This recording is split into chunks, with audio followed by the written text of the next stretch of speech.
we'll do it.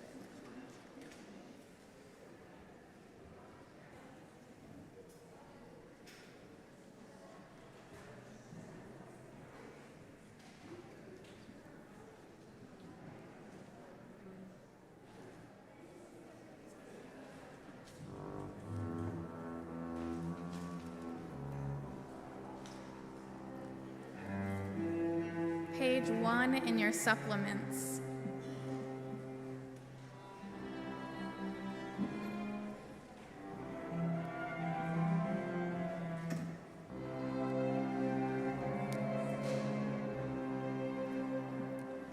Slow down, child, slow down.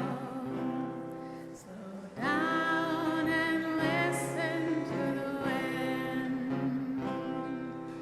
All comes together, all falls apart, forming anew your beating heart. River flow from within you to where you will go.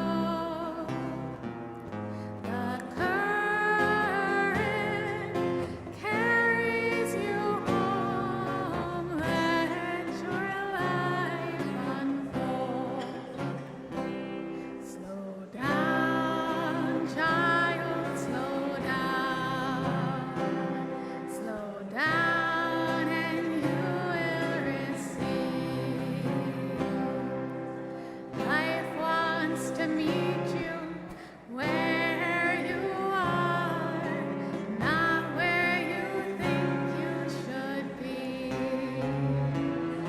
A river flows from within you to where you will go. The current carries you home. Let your life unfold. Slow down, child, slow down. Slow down and you will be shown the love that was always lifting you up. You are never alone. The river flows from within you to where you will go. The current carries you home. Let your life unfold. The river flows from within you to where you will go. The current carries you home. Let your life unfold. Let your life unfold. Let your life unfold.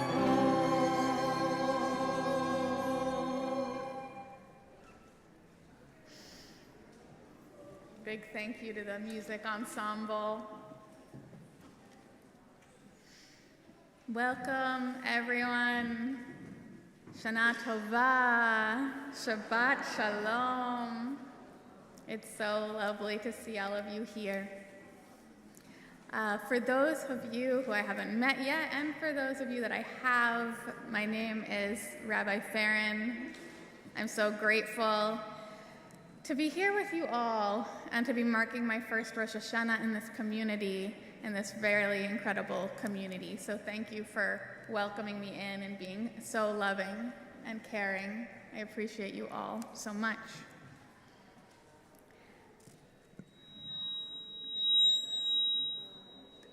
Better? Any help on that? Okay. Nope. It's the shofar. Test, test. Hello. Is it back?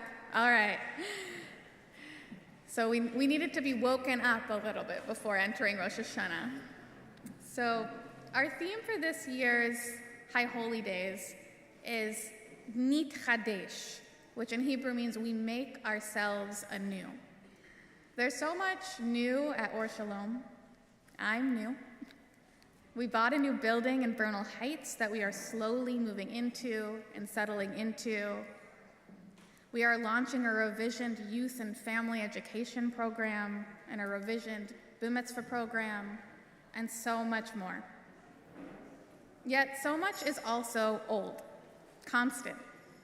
Many of our original founders are still here, still involved, still leading and guiding the community.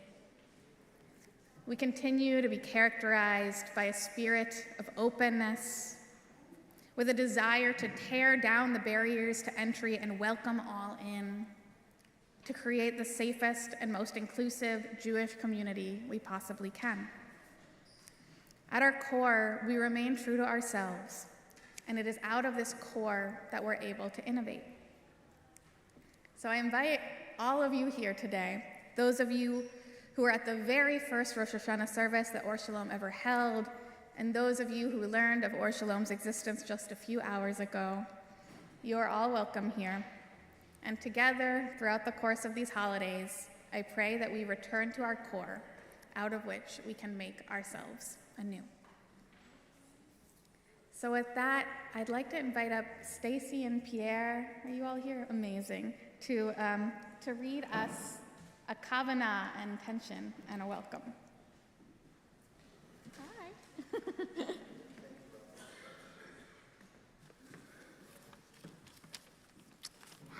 Shana Tova. I'm Pierre Barolet, and this is my spouse Stacy. And our family have been members of Or Shalom for some time now. It brings me great joy to see all the familiar faces that I've seen here through our 3 boys' bar mitzvahs and the b'nai mitzvahs of all of their friends here at Or Shalom. I'm here to tell you about a little about the Or Shalom Belonging and Equity Committee.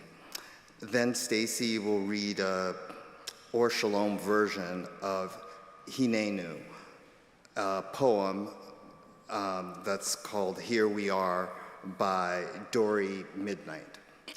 The Belonging and Equity Committee is still in its earliest stage, and we have high hopes for its future.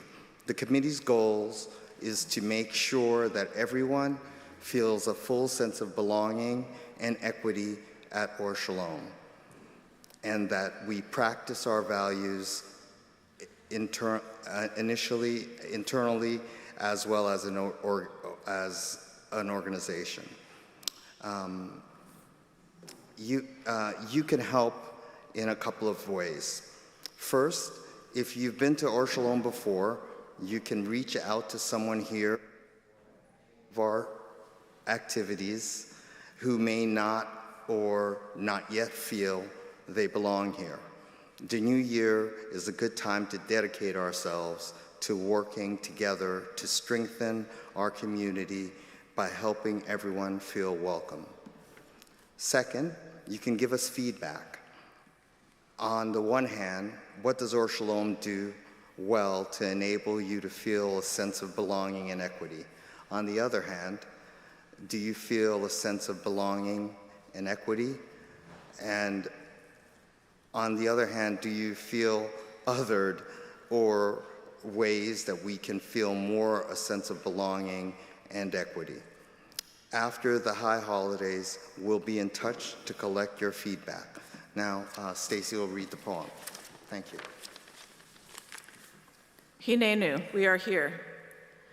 If you don't feel Jewish enough, if you feel too Jewish, not the right kind of Jewish, if you aren't Jewish but feel connected to Judaism or Jews, Hinenu.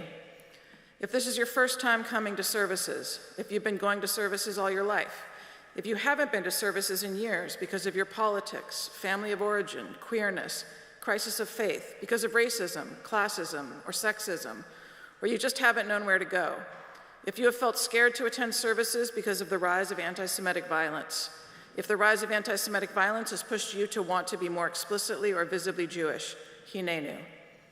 If you don't know how to read Hebrew, if you have complicated feelings about Hebrew, if you love Torah, if you want to love Torah but struggle with it, if you don't really get why people are so into Torah, if you don't know when you're supposed to stand or sit or bow, or which direction you're supposed to face and why, if you were raised in a traditional Jewish home, whatever that means, if you are in a process of opening to other ways to pray, Hinenu.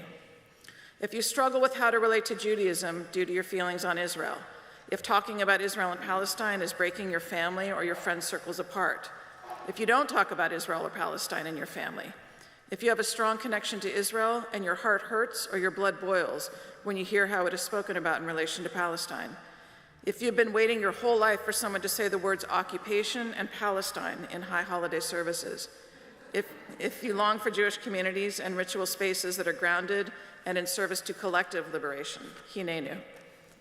If you are fasting, not fasting, finding many ways to connect with the intentions of the day, if you are currently engaged in a process of teshuvah with someone, if your heart is opening and softening in forgiveness, if you are not ready, may never feel ready, to forgive, if you wonder what it could be like to forgive yourself even a little bit more, Hinenu. If you're nervous, if you're curious, if you're ecstatic, if you're ready, if you're grieving, if you're uncomfortable, if you're exhausted, if you're seeking, Hinenu. If you look around and see the faces of strangers, old friends, new friends, people who you want to be your friends, if you are still figuring out if these people are your people, Hinenu. If your heart is breaking, broken, if you feel numb and shut down, if you are on fire with rage, if you feel hopeless, if the world feels like too much, if you don't know what to do anymore, if you are longing to be in a collective dream of the world to come, if you are seeking sustenance for the long haul, Hinenu. If you have questions, if you feel like you don't know how to pray, if the only thing you feel like you can do is pray, Hinenu. If you don't know if you believe in God, if that word doesn't do it for you, if you are curious about exploring new names and pronouns and infinite genders of the divine, if you are homesick for something and long for spiritual practice, if you are atheist, agnostic, secular, communist, orthodox, conservative, reform, reconstructionist, renewal, Kohenet, witchy, Jew-curious, non-curious, or something that doesn't even have a name yet, Hinenu. If you are Black, Indigenous, a Jew of color, if you are Sephardi, Mizrahi, if your people spoke in languages your bones and tongue and ears remember and long for, if you are an immigrant, if you are undocumented, if you have felt the pain of racism within Jewish communities and the pain of silence about racism within and from Jewish communities, if you are a Jew by choice, if you were raised poor or working class, if you have felt the pain of silence about class differences within Jewish communities, if you are disabled, chronically ill, neuroatypical, neuroqueer, chemically sensitive, if it's a struggle for your mind-body to be here, if you are a young person, if you are an elder, if you're a new parent trying to figure out how to be here, if you have family or friends in prison, if you experienced a deep loss this year, if you are coming to services in mourning, if you are queer, non-binary, agender, bisexual, trans, polyamorous, asexual, lesbian, if you often feel like the only one in a room, if being here is a big stretch for you, if you have been longing, waiting for a radically inclusive, vibrant, emergent, sweet, traditional, non-traditional, welcoming Jewish space to go deep, sing, eat, remember, heal, play, and pray in, Hinenu. We are so glad that you are here. Thank you so much, Stacy and Pierre. Thank you. Hinenu, we are here. So this Rosh Hashanah, we have the great privilege of celebrating not just Rosh Hashanah, but also Shabbat. And this offers a lot of opportunities, but it also offers some limitations. For example, it is not traditional to blow shofar on Shabbat. The traditional reasoning for this is a bit silly. It has to do with the prohibition against carrying on Shabbat. But I think not blowing shofar on Shabbat offers us an opportunity. As my teacher, Rabbi Elise Wechterman, said, on Shabbat, we try to experience the world as if it were redeemed, as if we no longer needed the shofar to reach across the abyss and wake us up or wake up God, particularly to the ways of injustice in the world. We no longer need to be reminded of the mournful cries of Sisera's mother. God and we would be in a full state of ever-wakefulness and delight. On Shabbat, we live as if this were already the case. I am looking forward to listening and imagining the world fully at peace with only the sound of fullness in my ears.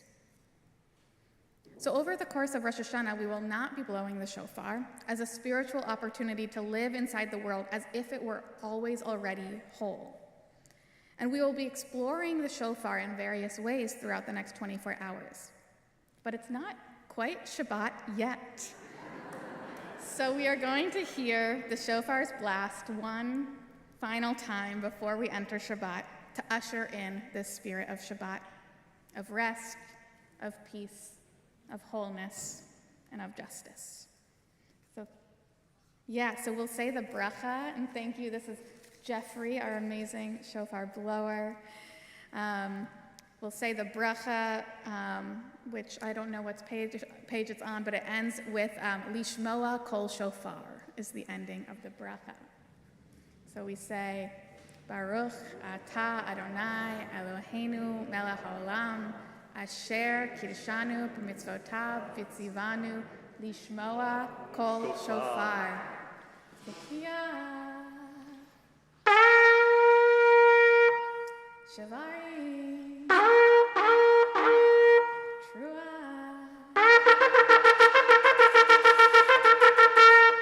Tekiah Gedolah.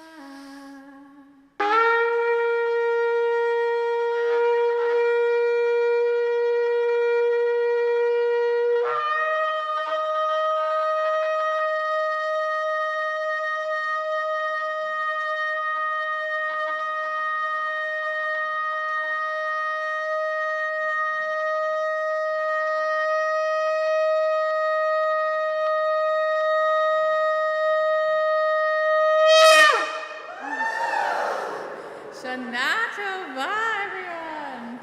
Yasher Koach, Jeffrey.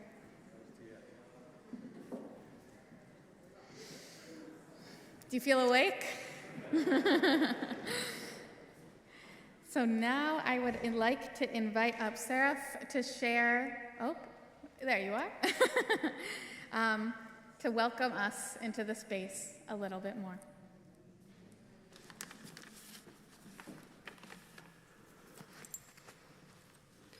Shana Tova.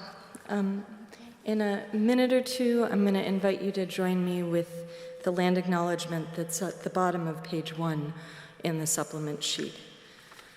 But before that, I'd like to say a few words about this practice that I hope we bring in fully into our community. Over the last few years, many people involved in social justice work have begun a practice of land acknowledgements. These practices seek to recognize the immense harm caused by colonization, as well as to name the continued sovereignty of the people that have lived here since the beginning of their creation stories. For me, this practice is meaningful as a Jewish person as it creates a pathway for the process of collective teshuvah. Rambam speaks about the 6 steps required for teshuvah, and the first 3, recognition, renunciation, and public recitation, are all part of the land acknowledgement process. I believe these 3 steps must be meaningfully worked with before the stage of reparations in order for reparations to offer accountability rather than a guilt-covered colonial saviorism. With this in mind, I would like to speak with you a little bit about the history of the people whose lands we are celebrating on tonight. What is now known as the San Francisco Peninsula was the home of the Ramaytush Ohlone people. The area now known as San Francisco was the home of Yelamu, one of 10 tribes of the Ramaytush land. In 1769, the Spanish Portola exhibition came to the San Francisco Bay and founded Mission Dolores in July 1776 in the Yelamu village of Chichui. The Spanish brought all of the surrounding communities into the mission, where the conditions were so genocidal that by 1790, the life expectancy was 4 years old. There is only one Ramaytush survivor of the mission known to have living descendants today. There are no known surviving families of the Yelamu tribe. This devastation did not end with Mexican independence. In the Rancho era, the indigenous peoples became landless and virtual slaves of the rancho owners. Then in 1848, California became a U.S. territory. Governor McDougall promised a war of extermination will continue to be waged between the races until the Indian race becomes extinct. Mass murder, impressment, disease, and assimilation, when possible, continued to ravage California's indigenous communities. Survivors of this genocide were removed to insufficient reservations if they were provided any reservation land at all. In 1927, the Indian Agency terminated the rights of the Verona Band that included the remaining descendants of the Bay Area Ohlone people. This was a harbinger of a process known as termination that ended federal jurisdiction of many Native American tribal groups, further disrupting access to tribal sovereignty and cultural continuity. Although in the 1960s, the Bay Area became a hotbed of pan-Indian activism through the American Indian movement, the occupation of Alcatraz, and more, the voices of the Ramaytush Ohlone had mostly disappeared by the time I was growing up in the 80s as a historical relic of another time. This disappearing is a final act of genocide, and one of the reasons that I believe land acknowledgements are such an important part of our collective teshuvah process. As an adult, I've learned that this disappearing was false, and I'm grateful for organizations like the Association for Ramaytush Ohlone that provide Ohlone-centered history and education, as well as community spaces and advocacy for the restoration and rematriation of this land. May our collective work continue with rebuilding solidarity, allyship, and reciprocity with the enduring Ramaytush community. And so if we could go to the bottom of page 1, the invitation is to read this chorally. If you would like to be silent for a moment and then join in and then be silent again, feel free to only read the parts of the land acknowledgement that are calling to you, or to read it fully, or to remain in silent prayer. We would like to acknowledge that we are celebrating this holiday on the unceded ancestral lands of the Yelamu Ramaytush Ohlone, who have experienced genocide from multiple waves of colonizers and yet still survive and maintain their sovereign rights to this day, on this land to this day. We recognize that as the original stewards of this land, the Ramaytush Ohlone understood the interconnectedness of all things and maintained harmony with nature for millennia. And we honor the remaining Ramaytush Ohlone peoples and their relatives for their enduring commitment to this land and to Mother Earth. As members of a people who have undergone genocide, cultural erasure, and diaspora for millennia, it is our obligation to ally with the indigenous peoples of this beautiful land on which we live, and to carry on the memory of their ancestors so that we never forget. May their memories and may this service be for both a blessing and a revolution. Shana Tova. Thank you so much. And I'd like to invite up the rest of Seraph's family to join us. Marshall, Ananda, Pele, to light our Shabbat and Yom Tov candles.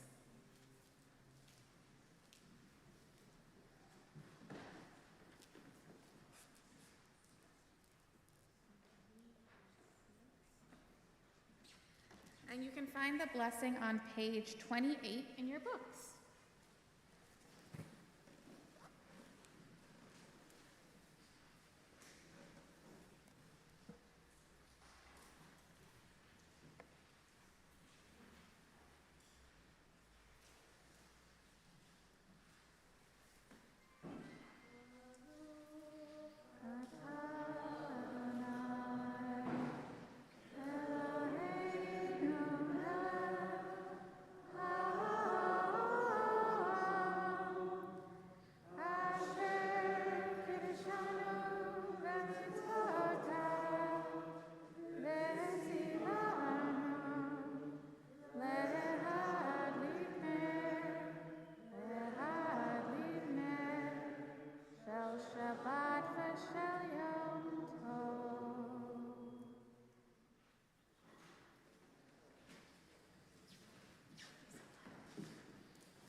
Good Shabbos. Oh. Shofar again. Thank you.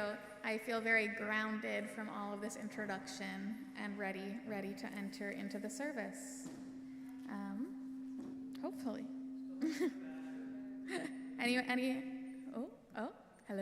Hello. Can you hear me? Yeah, okay, amazing. So we're gonna start praying now in a moment, but I just want to say that there are many ways to pray. And I think one of the things that I love about Jewish prayer is the way in which it can be a cacophony of sound and movement, that someone's singing off key in the corner, that someone is singing off like at a different tempo over there, and it becomes this cacophony that we're all dwelling inside of and participating in together. And so I invite you to participate in this service as much as possible. I invite you to dance, I invite you to move, I invite you to lie down, I invite you to sing, I invite you to sing the words, I invite you to go yai-da-da-da-da-da, I invite you to close your eyes, I invite you to be silent. Whatever works for you is the right way. And with that, let's begin singing. We're going to turn to page 28 for the Shehechianu.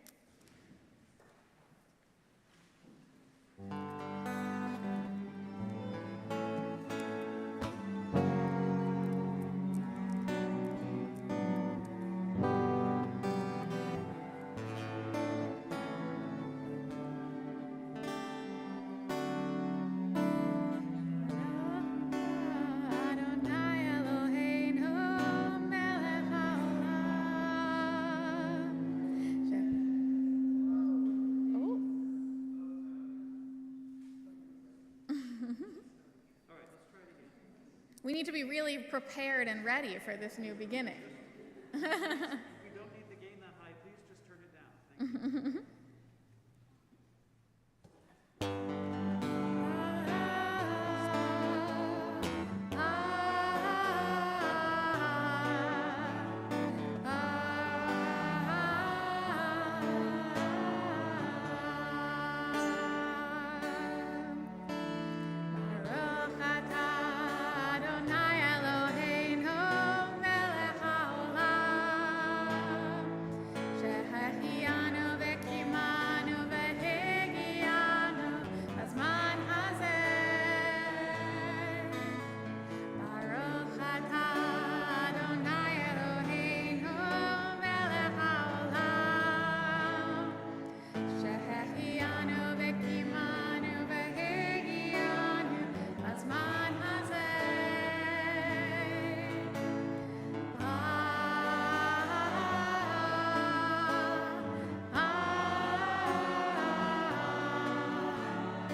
Page 52, a psalm for Shabbat.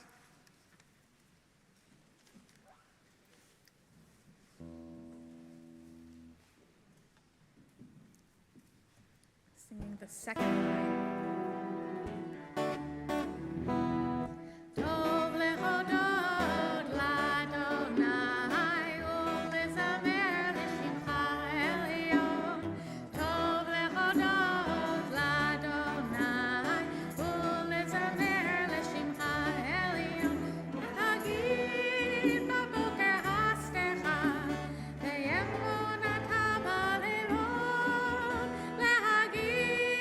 Baba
It is a good thing to give thanks to the Eternal and to sing out your name supreme, to tell of your kindness in the morning and your faithfulness at night. So as we deepen into Shabbat and into Rosh Hashanah, I would love to invite up Charlie Varon for our historic year in review.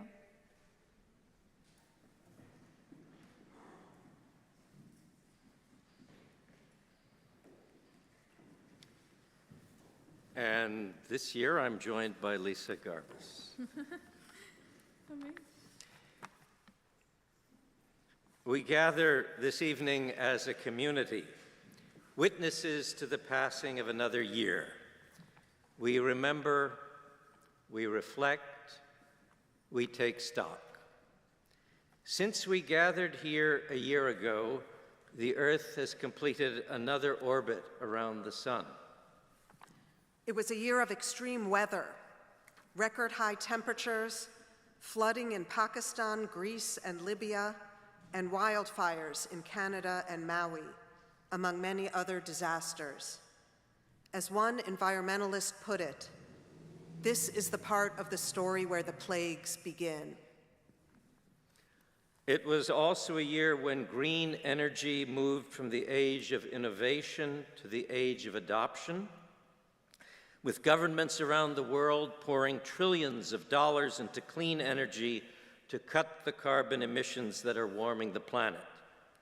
Globally, new investment in renewable energy has now surpassed new investment in fossil fuels.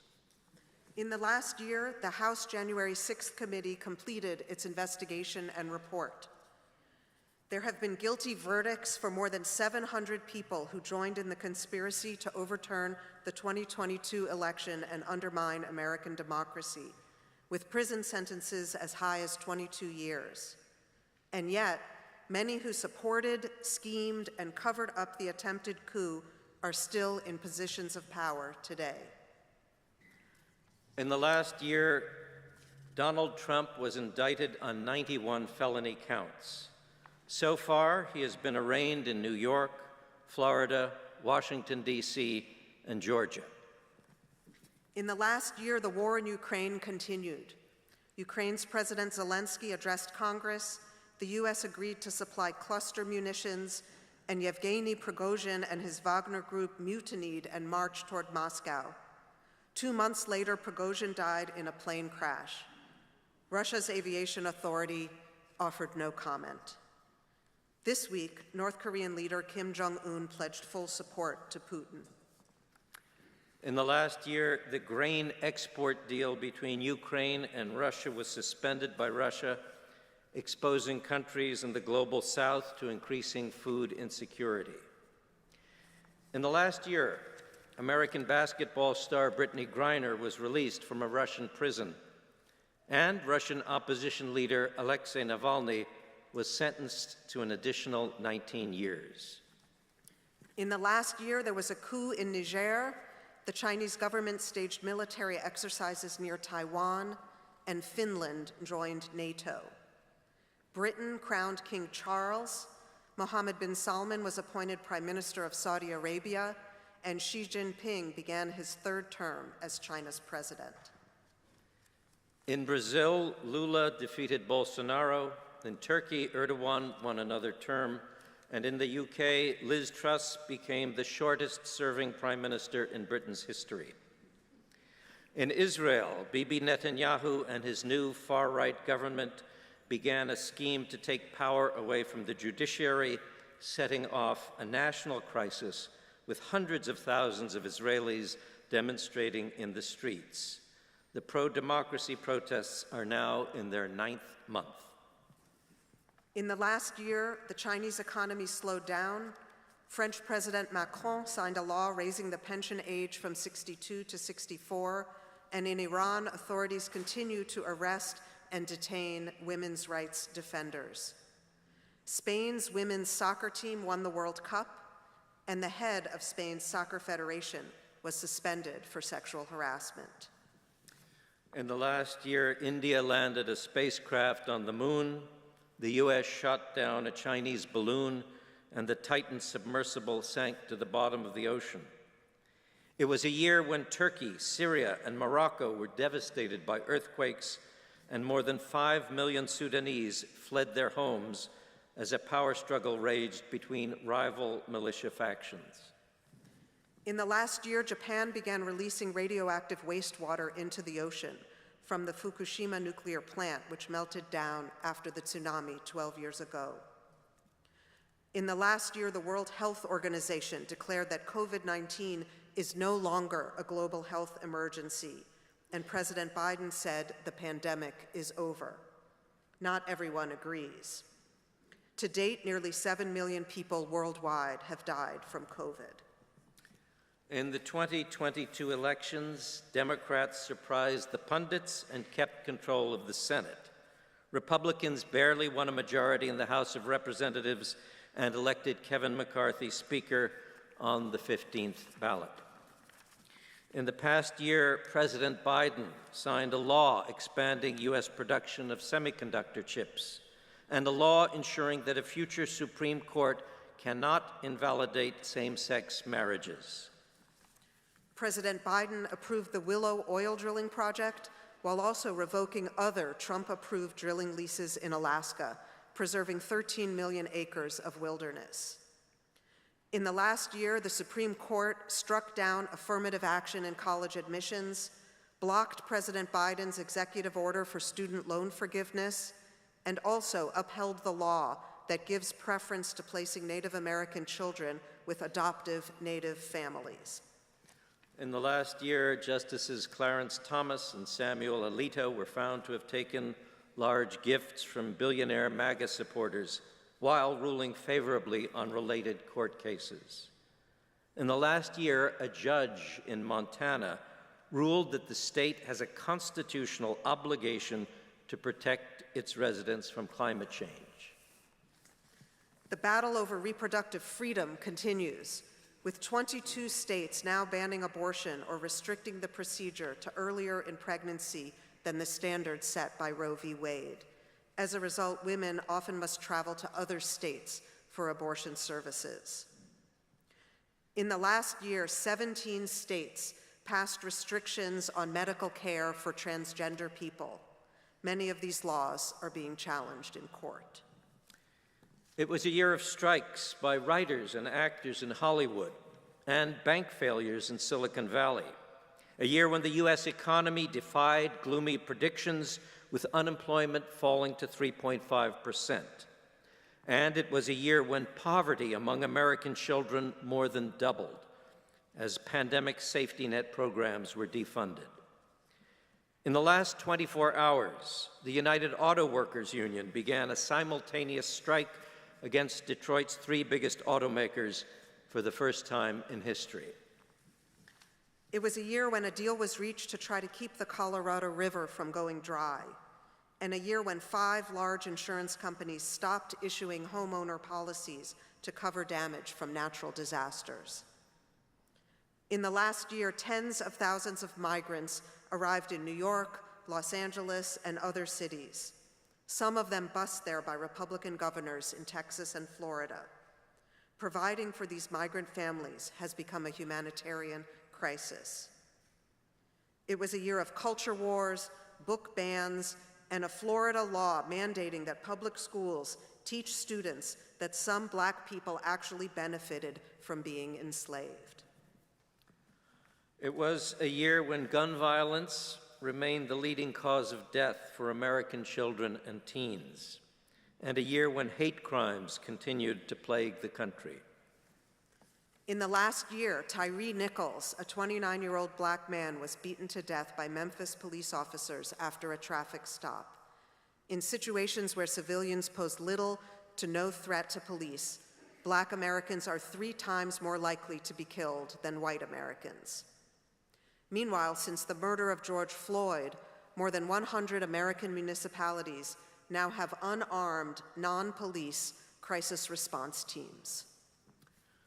In the last year, President Biden established an interagency group to counter anti-Semitism and Islamophobia.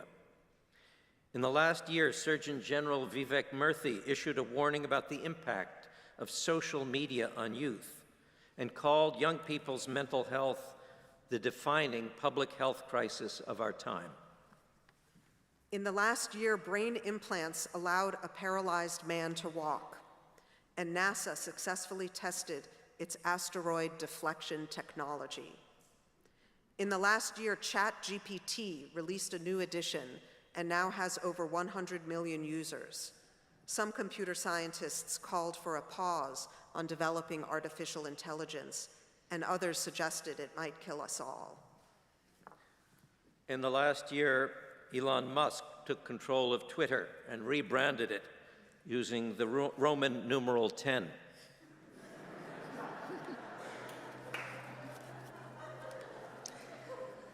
In California, it was a year of atmospheric rivers, record snow and rainfall, flooding, and an end to the drought. California Senator Feinstein has remained in office despite concerns about her fitness to serve and pleas for her resignation. In the last year, the California Reparations Task Force made 115 recommendations for how the state should compensate those harmed by enslavement and historical atrocities. In the last year, no one on death row in California was executed. The last execution in our state took place in 2006. It is unlikely the death penalty will ever be used again in California. In San Francisco, it was a year of homeless sweeps, a court order temporarily banning homeless sweeps, and a record-high office vacancy rate. In the last year, San Francisco honored a man killed in an anti-Asian attack by renaming a street after him, Vicha Ratanapakade Way. In the last year, San Francisco was branded by some national media outlets as a failed city, and yet many of us continue to live our lives here in relative harmony and even try to make things better. This was the year when driverless cars proliferated in San Francisco. It was also the year when someone discovered that putting an orange traffic cone on the hood of a driverless car confused it and caused it to shut down.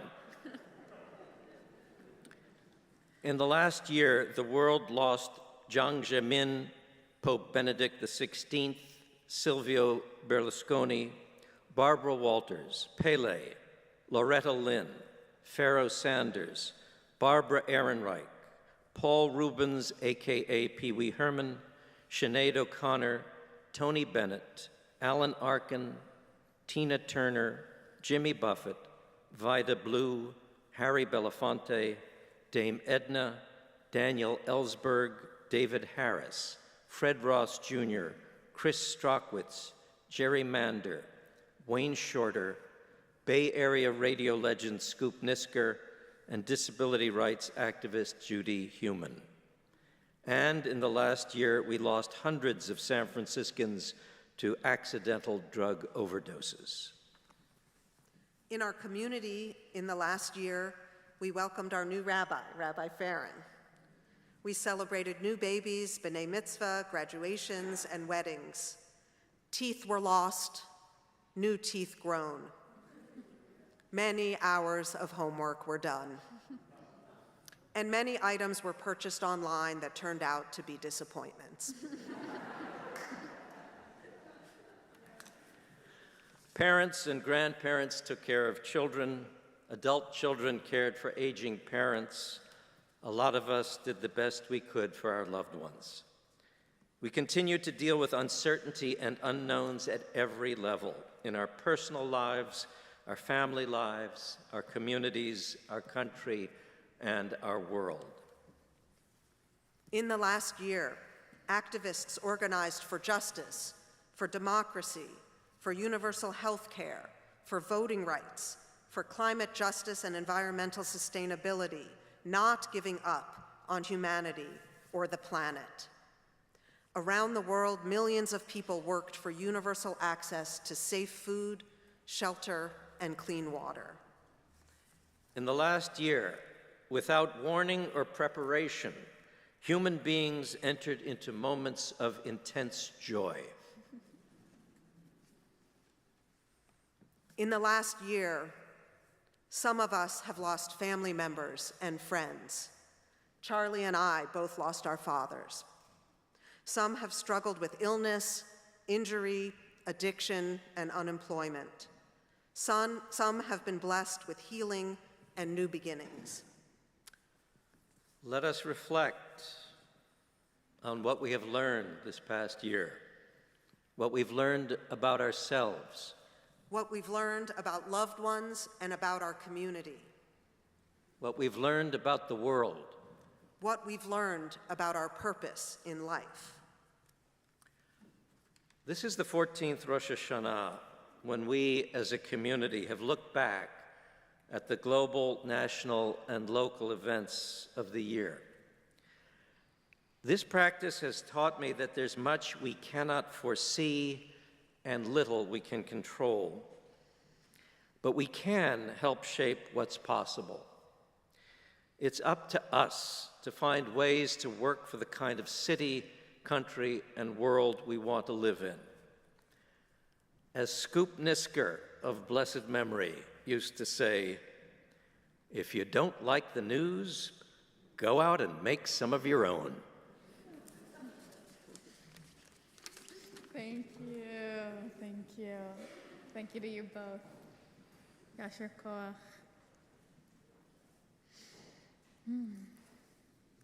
It is on us. Aleinu.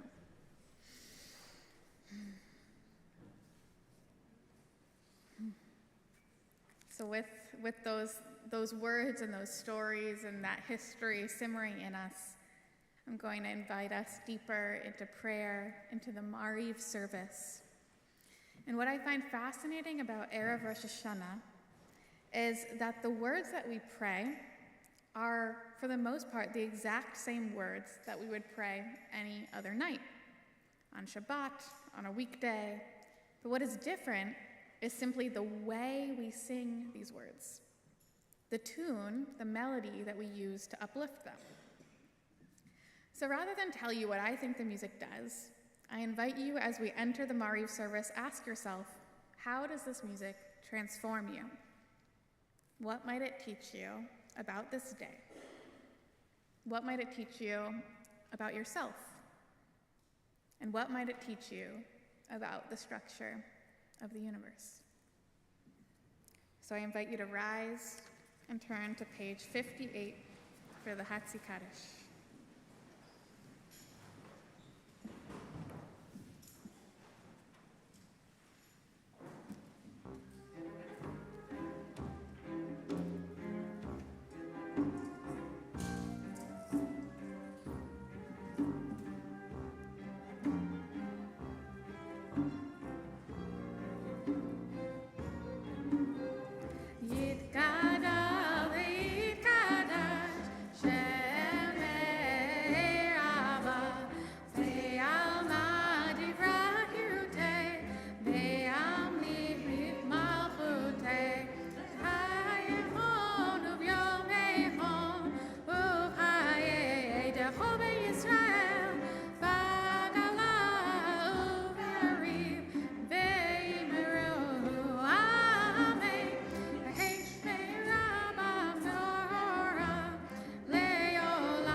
page 62. I invite you to continue standing for the mark of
You may be seated.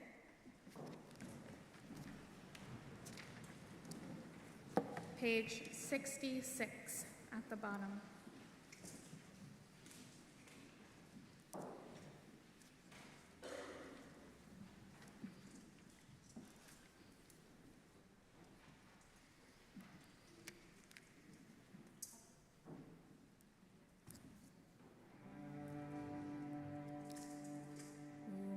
Very own Umevi Laila Umavdil Bein Yom Uvein Laila Adonai Sebot Shemo El Chai V'Kayam Tamid Yimloch Aleinu Le'olam Va'ed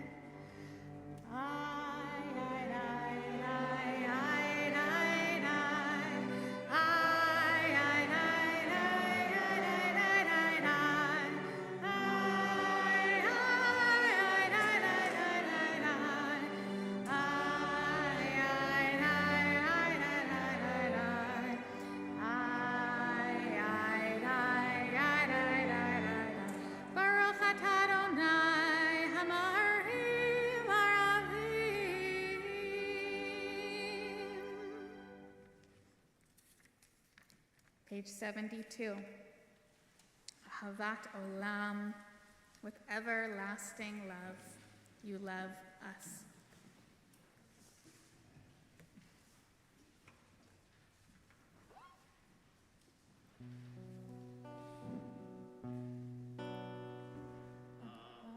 Havat Olam, Beit Yisrael,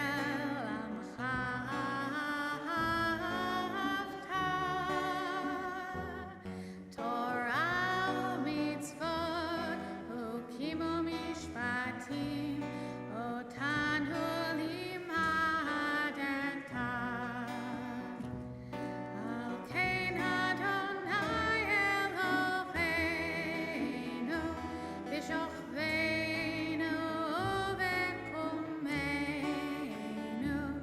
nasiach b'chukecha. ונשמח בדברי תורתך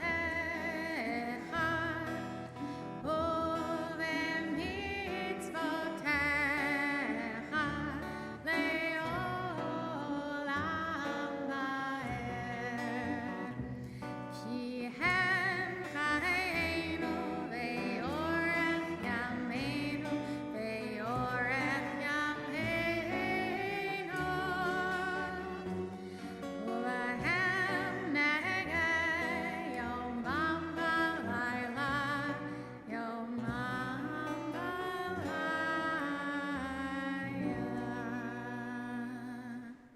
Page 73. The Eternal is my light and help. Whom then should I fear? Bless, O soul, the bountiful. Eternal One, my God, magnificent are you in glory and in splendor. You spread your light out like a garment, stretching out the heavens like an exquisite drapery. Your word a lamp before my feet, your light establishing my path.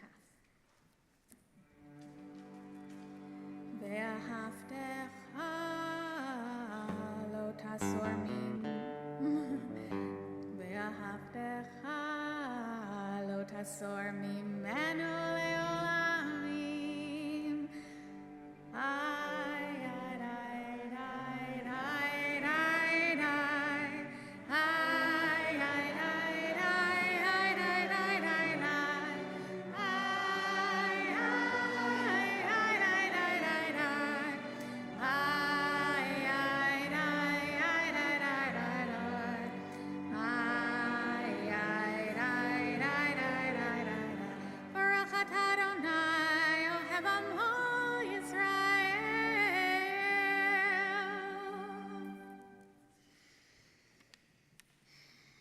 So we're about to enter the holy recitation of the Shema, and I would like to invite up two guests to join me.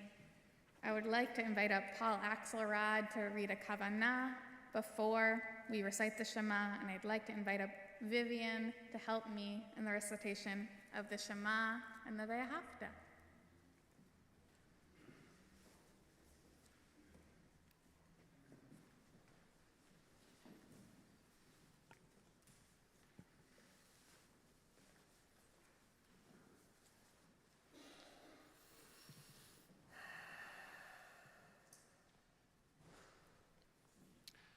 You do not need to leave the room.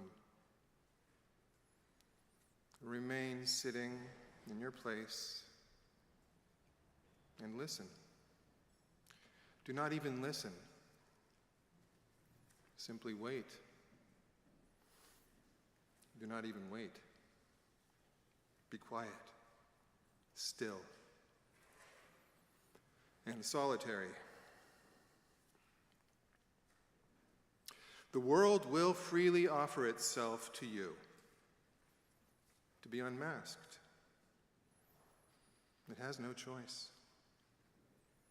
It will roll in ecstasy at your feet.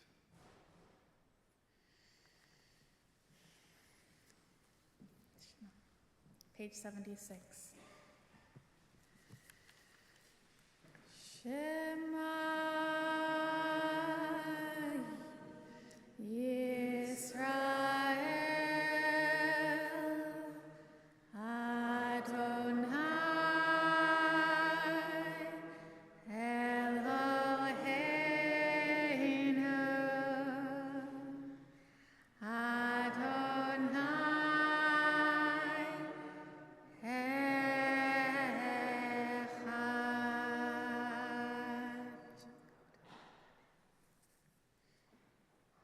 Ve'ahavta et Adonai Elohecha bechol levacha ubechol nafshecha ubechol meodecha ve'hayu hadvarim ha'ele asher anohi metzavecha hayom alevavecha ve'shinentam levinecha ve'dibarta bam ve'shivtecha beveitecha uvletecha baderech ushachbecha uvekomecha ukshartam leot al yedecha vehayu letotafot bein yedecha uvtavtam al mezuzot beitecha uviyisharecha.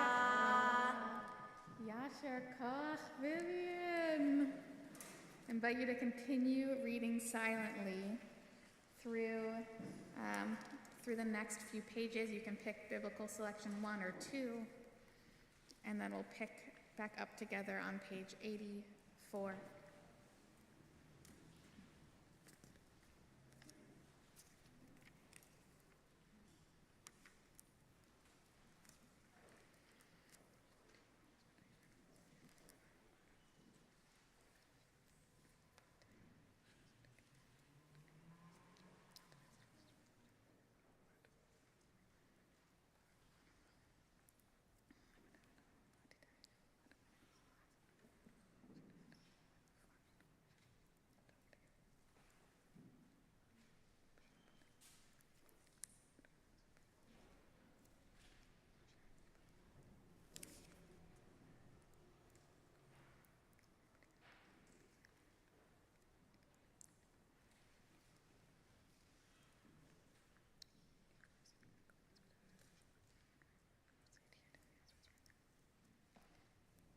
Adonai Elohechem Emet.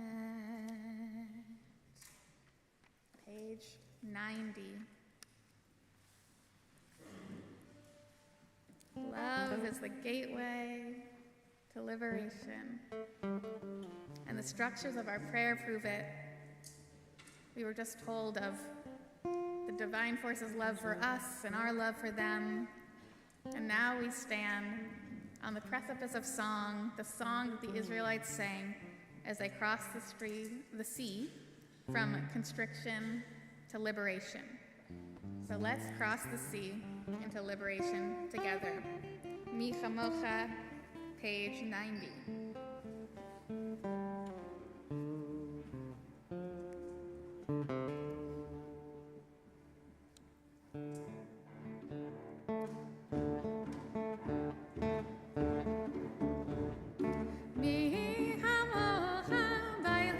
Adonai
V'fada Adonai et Yaakov, Ugalo miyad hazak mimenu.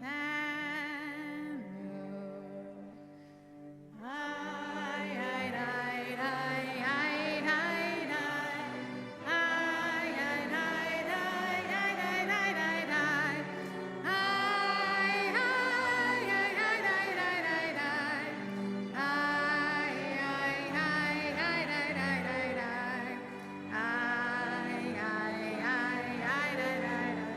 Baruch atah Adonai Gal Yisrael.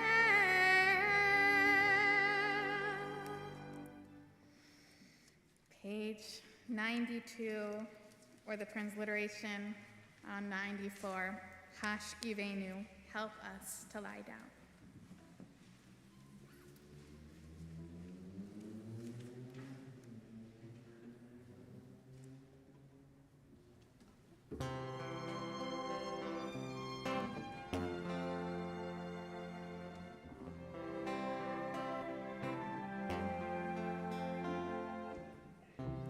Hashkivenu Adonai Eloheinu leShalom, v'hamidenu Malkeinu lechaim. Hashkivenu Adonai Eloheinu leShalom, v'hamidenu Malkeinu lechaim.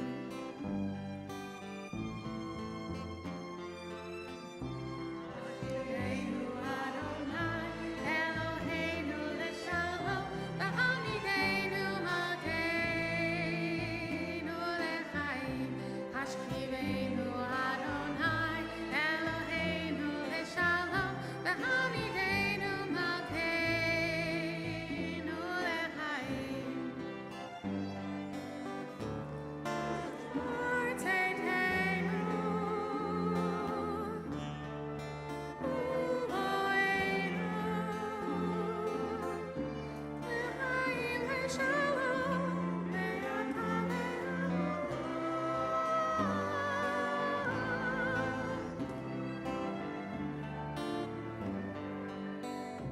Hashkivenu Adonai Eloheinu leShalom, v'hamidenu Malkeinu lechaim. Hashkivenu Adonai Eloheinu leShalom, v'hamidenu Malkeinu lechaim.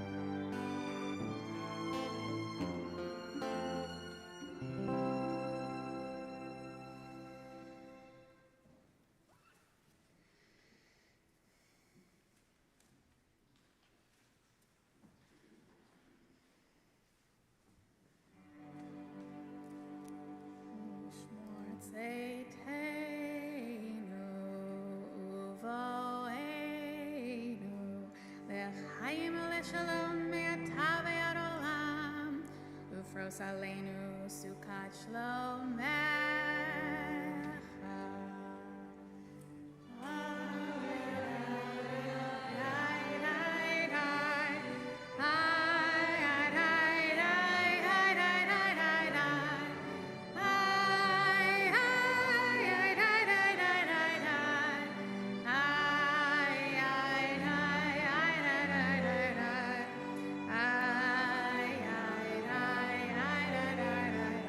Baruch atah Adonai haParasukot Shalom aleinu ve'al kol amo Yisrael ve'al Yerushalayim.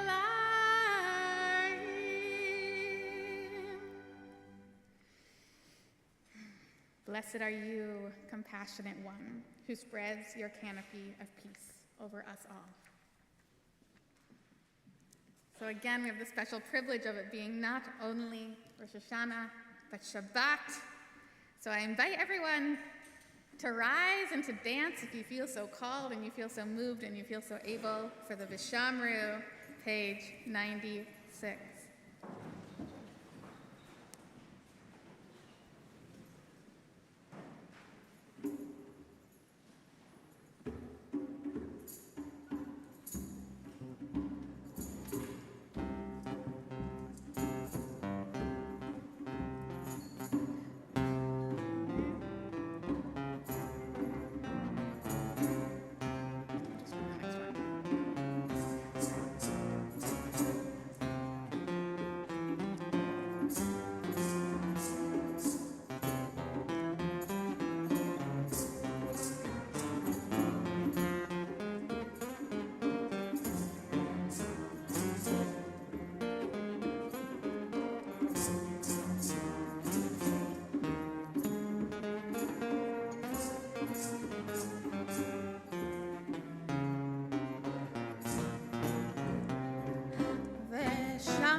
Let us all keep Shabbat together. You may be seated.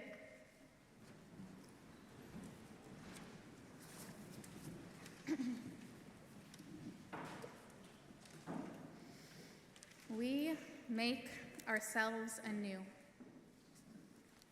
It's January of 2023. 5 months away from graduating from rabbinical school, I find myself visiting the Bay Area for the first time in a few years. Fresh out of a partnership that had accompanied much of my rabbinical studies and that had been a core determining factor in my future up until that point, I was facing the erosion of any semblance of certainty about what my future would hold, and I was left with many questions. What did it mean to become a rabbi alone? What kind of rabbi do I now want to be? What kind of work did I now want to be doing? And where was the small patch of earth on which I would do this work? You see, when I entered rabbinical school, I knew exactly where I wanted to be at its end. Come the end of school, I would move to Western Massachusetts or upstate New York or somewhere of the sort, where I would buy a plot of land with my partner on which we would homestead, raise a family, build a community. I would raise sheep and I would spin their wool into yarn out of which I would make tzitzit. And on this land, there would be a prayer space, a shtibel, if you will. Every morning, people from around the area would gather to dive in to pray with me in the shtibel in that really ancient, visceral way. It wasn't a synagogue. I wasn't its rabbi, but rather it was a space for gathering, a space for creating leaderful, joyful, diasporic, land-based Judaisms of liberation. Fast forward 4 years. I find myself driving over the Bay Bridge in a friend's car as the rain pours down around me. It was that January time where it never stopped raining. Just 5 months out from becoming a rabbi, and nothing was materially aligning the way I had envisioned. The life I had imagined for myself come the end of school simply was not possible.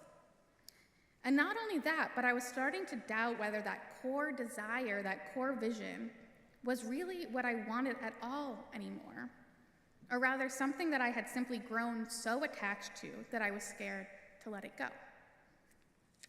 This wasn't the first time that doubt had crept in. There had already been so many invisible forces tugging me in different directions throughout the journey, asking me to change the vision. A global pandemic that led me into the field of chaplaincy, where I found unexpected home. A wool allergy. Growing financial concern as I bore witness to late-stage capitalism's slow collapse. So that rainy January afternoon, I found myself driving into San Francisco to take a peek at the new building for a synagogue I had surprised myself by applying to. For a congregational rabbi? Me? But as I stood in the rain outside the bright facade of a unique storefront property, I felt a sense of calm and belonging. Perhaps my path was headed in a different direction than I had originally planned.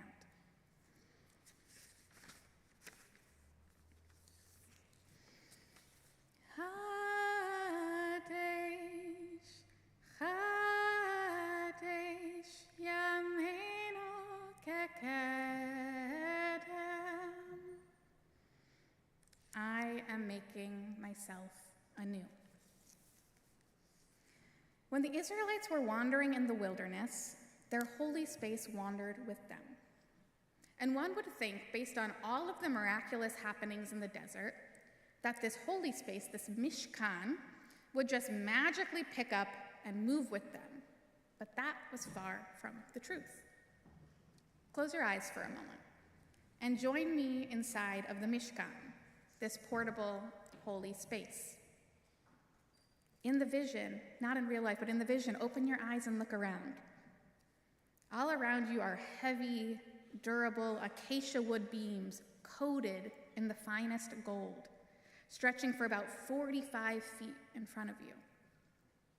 Look up. Over your head, you're bathed in fabrics of the brightest blues and purples and reds dancing in the light, connected by golden hooks. Look in front of you. To your right is a 7-branched candlestick made of gold but resembling something more akin to a tree. To your left, a golden table full of freshly baked bread. And in front of you, a curtain, just slightly obscuring from view, a golden box guarded by golden-winged creatures on each side. Suddenly, you feel the cloud of divine presence lift off the sanctuary. It is time to go. So you grab your 6 oxen-pulled carts and begin the meticulous deconstruction, removing each hook of the tapestries by hand, pulling down the red, then the blue, then the purple, then grabbing each beam of acacia wood, and with the help of many others, loading them onto the cart after cart after cart. You wander through the wilderness for a few days. Perhaps you are one of the oxen cart drivers, or perhaps you are one of the priests designated to carry the holy objects upon your own shoulders. So you wander, and you wait, until you notice the cloud of divine presence has settled down in a new spot, nestled against the foot of the mountain. So you stop your oxen and begin unloading, beam by beam, tapestry by tapestry, until the whole sanctuary is reconstructed again anew, in all of its elaborate glory. Look around. Now open your eyes. We Jews have been deconstructing and reconstructing holiness from time immemorial. Now, a move like this did not happen only once while the Israelites were in the desert. In their 40 years wandering in the desert, the Israelites moved 42 times, according to Torah, each time deconstructing the Mishkan fully and then reconstructing it again anew in its new location, following God's blueprint exactly in order to create this holy space anew. Except if they were building the space according to the exact same blueprint, was there really anything new about it? One of my teachers, Dr. Elsie Stern, likes to define Judaism as the intersection of the Jews in their geographic and temporal context and Torah, which means the environment we find ourselves in matters. And while we might think of the 40 years and the 42 places in which the Israelites encamped as one singular experience, I highly doubt this was the experience of the Israelites. For have you ever been to the desert? Just like any other natural setting, it holds diversity. It holds difference. And so while the container holding the holiness remained the same, the environment in which it was interacting and on which it was dwelling was always uniquely different. And this difference in environment necessarily manifested a new form of holiness. Every time they reconstructed holy space, they created holiness anew. Chadesh, Chadesh, Yameinu kekedem. We Jews have been creating holiness anew from time immemorial. Rabbi B'nai Lappi, the founder of Svara, a traditionally radical yeshiva, gives a lecture called the Crash Talk. In this talk, Rabbi B'nai talks about the idea of a meta-narrative, the stories we use to make sense of the world around us, and that any meta-narrative will undeniably and inevitably crash. When this crash happens, we have three options. Option one, we can cling tightly to this narrative and the way of life it provided long after it's functional, denying the crash in the first place. Option two, we can entirely jump ship, abandon all semblance of the meta-narrative and create an entirely new meta-narrative. Or option three, we can find a way to draw wisdom from the old meta-narrative and use it as helpful information in forming a new meta-narrative for our new time. Judaism as we know it, Rabbi B'nai claims, is the result of option three. When the temple was destroyed, we had three options. We could continue to cling to the notion that worshiping God in a temple in Jerusalem was the only way to be Jewish, and therefore with no temple, no Judaism. Some of our ancestors did that. Or we could completely jump ship, abandoning Judaism altogether, assimilating into the religious systems of our surrounding cultures. Some of our ancestors did that. Or we could recognize that there are ways that the original meta-narrative held wisdom that we could draw upon in order to create a new meta-narrative, that we could reinterpret what our holy text meant and make our tradition anew. This is the choice the rabbis made, and this is how we've come to receive the Judaism that we know today, a Judaism whose center is Torah, or as Dr. Daniel Boyarin, a local Talmud scholar, puts it, we relocated homeland from a physical place to a book. We made home inside of Torah. Now, while all of this might be a vast oversimplification of a quite complicated historical process, it is ultimately not only what happened to Jews in the 1st century CE, but it continues to be what happened and what happens to Judaism and the Jewish people again and again and again. As Jews have spread around the world, encountering different systems of power, cultural and religious pathways, forms of discrimination, sources of inspiration, our meta-narratives have crashed again and again and again. And each time we have made ourselves anew. Each time we have taken down the poles, folded up the tapestries, loaded them onto our carts, and refashioned holiness anew, reconstructed holiness anew. Rabbi Mordechai Kaplan is the father of Reconstructionism as we know it. In 1934, he published the book Judaism as a Civilization, toward the reconstruction of American Jewish life, and Judaism was forever changed. Finding himself at the intersection of traditional Judaism and the academies of modernity, Kaplan came to understand Judaism as an evolving religious civilization. Judaism has never been stagnant or ossified, nor have any of its developments been in isolation. Everything we know today to be Judaism came to be due to an encounter with the other. Judaism is the place where Jews and their surrounding environment meet. Thus, Reconstruction, rather than an innovation of our movement, is a description of the entire Jewish project as it has naturally unfolded. At each corner, Judaism is reconstituted. But by explicitly naming this ongoing process, it turns us Jews into active rather than passive agents in this reconstitutive process. Reconstruction does not simply happen to us. We reconstruct.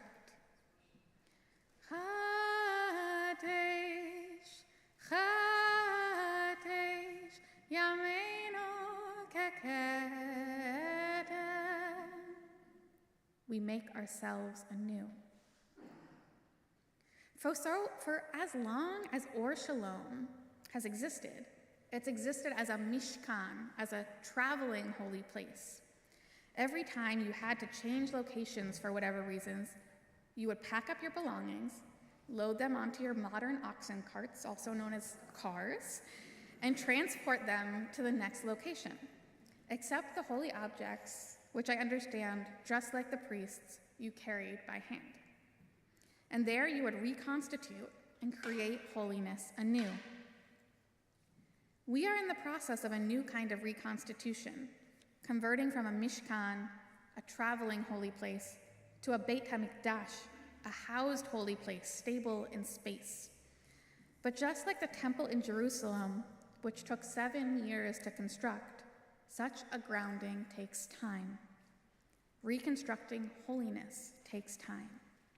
Making ourselves anew takes time. And oh, how glorious, how holy is time. So I invite you to close your eyes again. Imagine yourself 2-3 years from now, inside of our new Beit HaMikdash, our new stable home. Look around. What are the walls made of?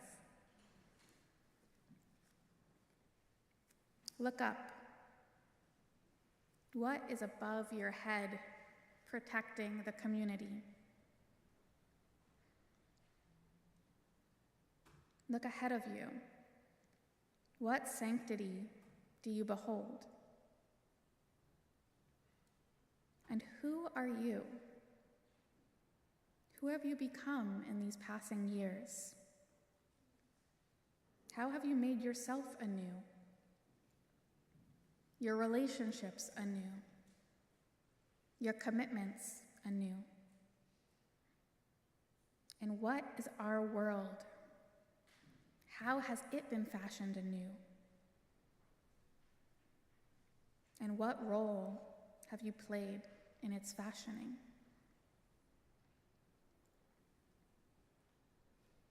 Open your eyes.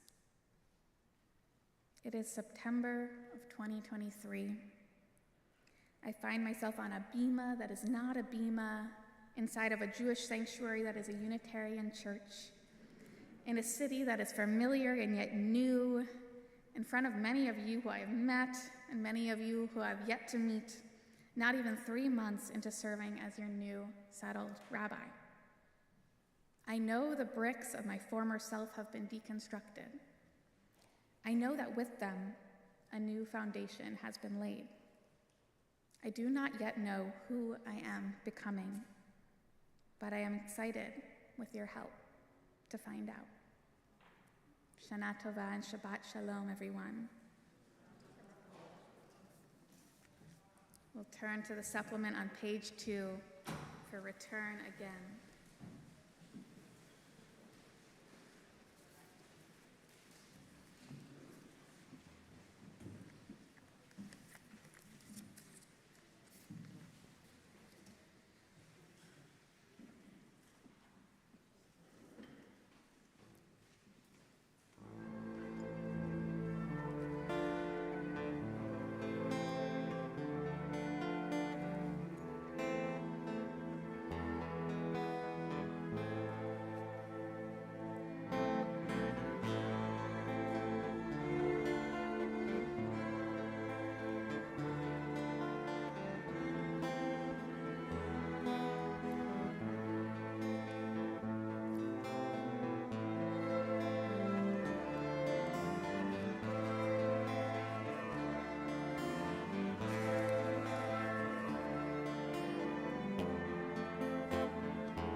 with those words as our kavanah, our intention, I invite you to rise for silent prayer, either with the words on page 104 through 126, or the words of your heart, or alternative words on page 127.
canopy of peace be spread over us. Page 124, the Sefer Chaim in the Book of Life. May there be blessing, peace, and sustenance.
Shalom.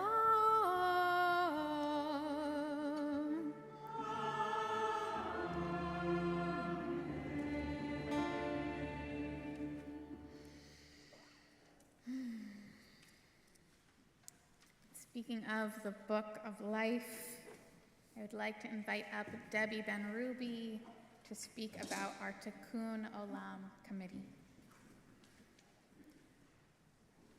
And Deborah Gavin Franquist as well. We're each other's sidekicks, yes. Shabbat Shalom, Shana Tova.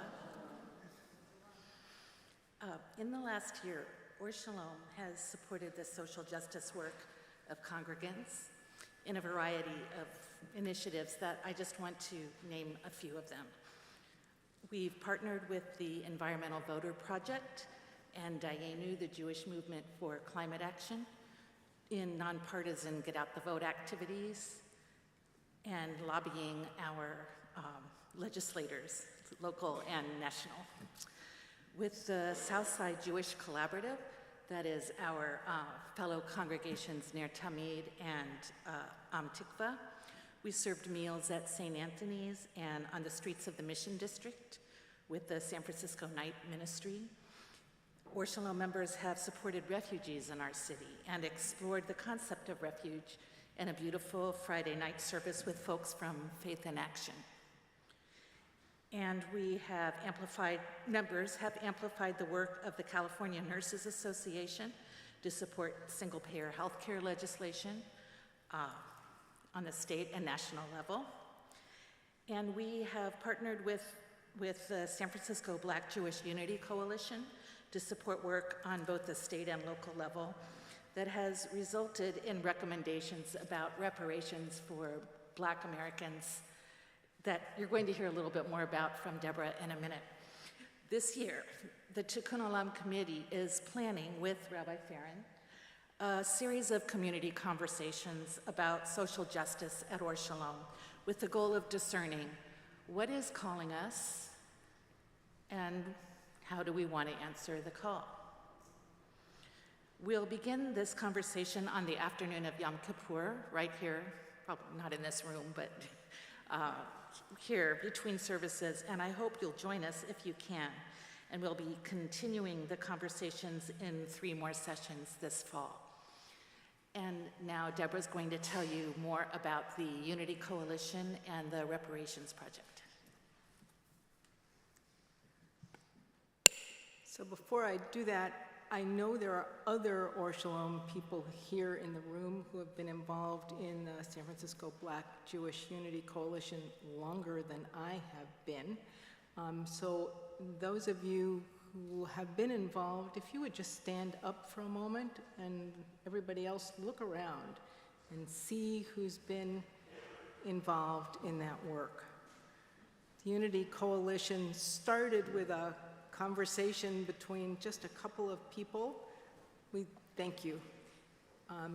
We still describe ourselves as small but mighty. And we're not just Black and Jewish, there are Christians among us. It's very much a coalition, San Francisco based.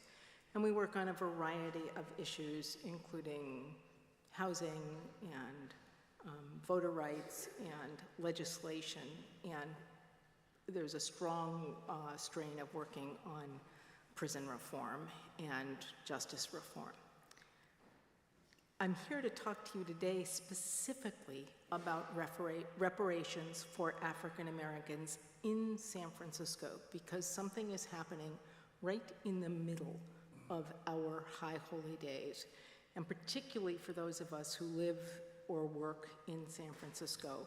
There is a chance to put our voices and bodies, if you wish, behind the work of reparations. The San Francisco Committee on Reparations for African Americans, which was commissioned by the Board of Supervisors and has worked for just about 2 years to research, to study, to make recommendations, is bringing its final report to the Board of Supervisors on Tuesday, the 19th, next week.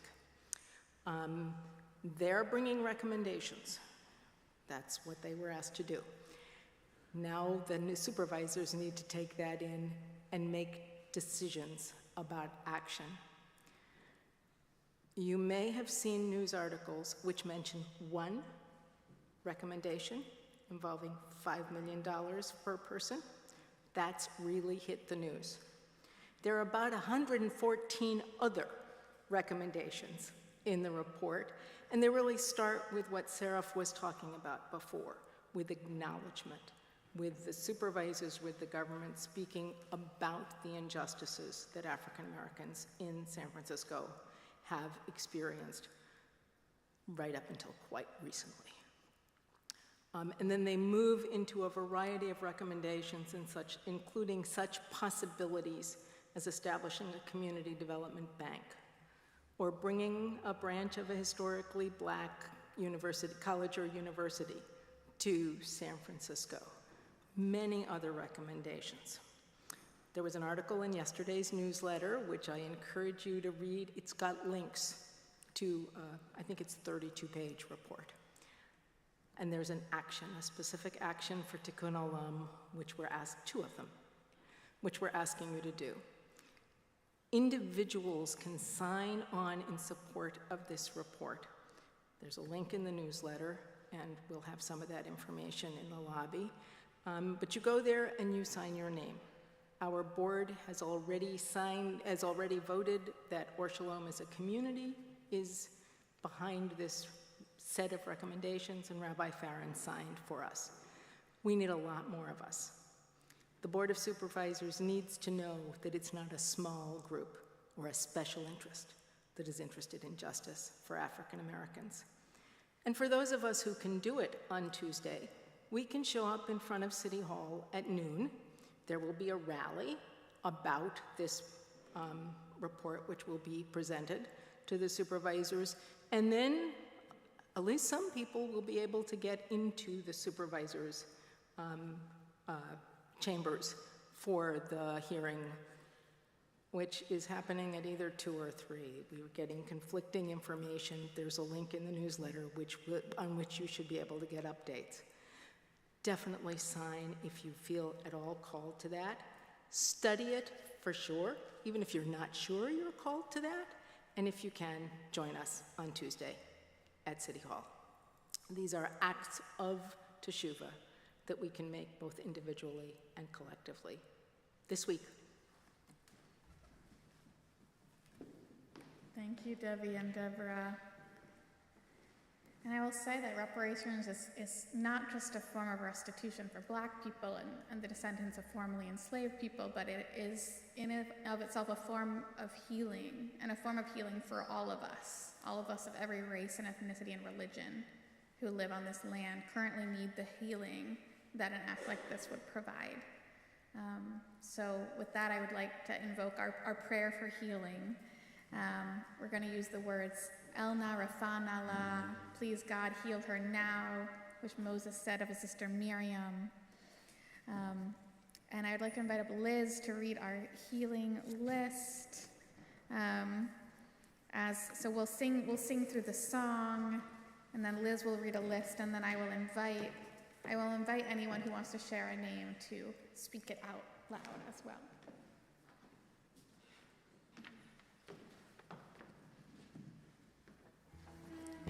Page 2 of your supplement.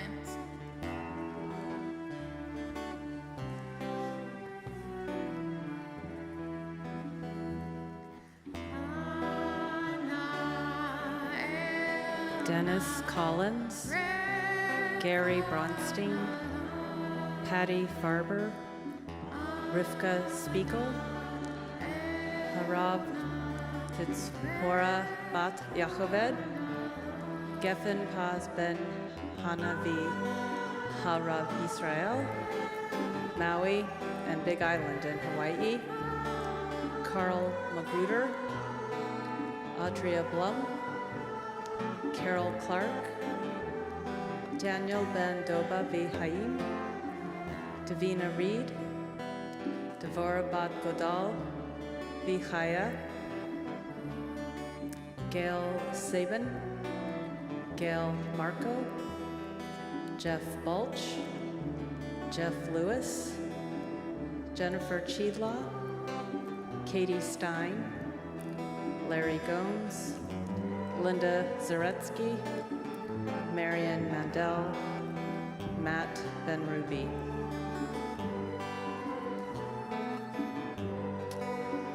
Michael Schmuel, Norman Wingert, Phil Chidlaw, Phyllis Thurm, Sharon Blevis, Youssef Akane.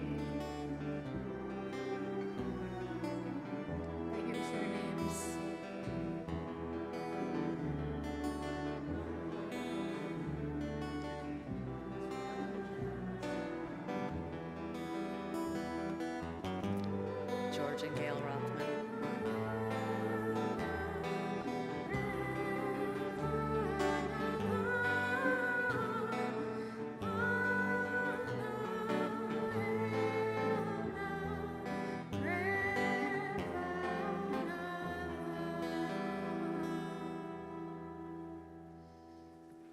May they find a refuah shlema, a healing of mind, body, and spirit. So now I'd like to invite up our president, Matt, to give us the what's happening at Or Shalom these days. Thank you, Liz. Thank you, Rabbi. Shabbat Shalom, Shana Tova. Welcome to everyone attending our service tonight, both in person and via live stream. And welcome to our new partner members, our returning partners, and all of our guests that are here tonight and in cyberspace. What a year. At this moment last year on the Bima that night and throughout the High Holy Days, we were graced by the presence of our guest rabbi, Reb Ezra Weinberg. I know a lot of us were really touched by him and his story. In my remarks, I welcomed Rabbi Chaya Gusfield, who would join us after the High Holy Days as our interim rabbi, and announced that the Rabbi Search Task Force would initiate the search process for our next settled rabbi to join us in time for the next year's High Holy Days. And lo and behold, how blessed we are now to be led these High Holy Days by Rabbi Farron, our new settled rabbi. Rabbi Farron, we are thrilled that you have joined our community, already having connected with many of us, and working closely with our executive director, Amy Maller, me, other members of the board, and many of our congregants to lead us forward, as you heard already tonight from some of our speakers. At this moment, I want to express our community's gratitude to all on the Rabbi Search Task Force and those who participated in the hiring process of multiple rabbis this past year. If you served on the task force or you interviewed candidates or helped out in any way, would you please stand now to accept our gratitude? Thank you.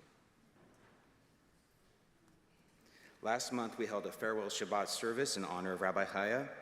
how evident it was that evening, as well as during her entire tenure, how appreciated and loved is Rabbi Chaya by all generations of our congregation for her spiritual and educational leadership and for her pastoral care. Thank you, Rabbi Chaya, for shepherding the Or Shalom community through a major transitional moment this past year.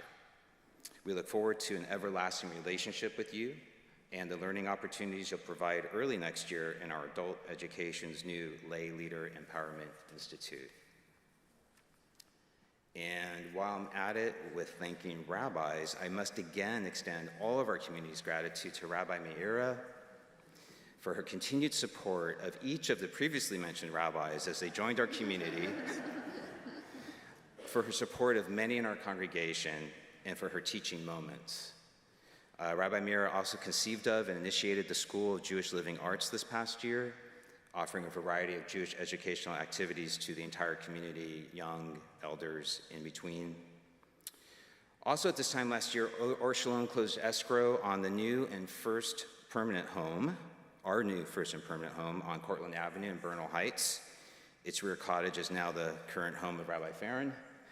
And it also housed Rabbi Chaya during her San Francisco overnight visits. The second floor of the main building is currently being used lightly as office space for Amy, Naomi, and Rabbi Farron, as well as occasional meetings and programming. Until the ground floor, which will become our primary sanctuary space, is available to us 18 months from now in the spring of 2025, we will continue to rent space at Noe Valley Ministry and other sites for in-person services and some programming and events.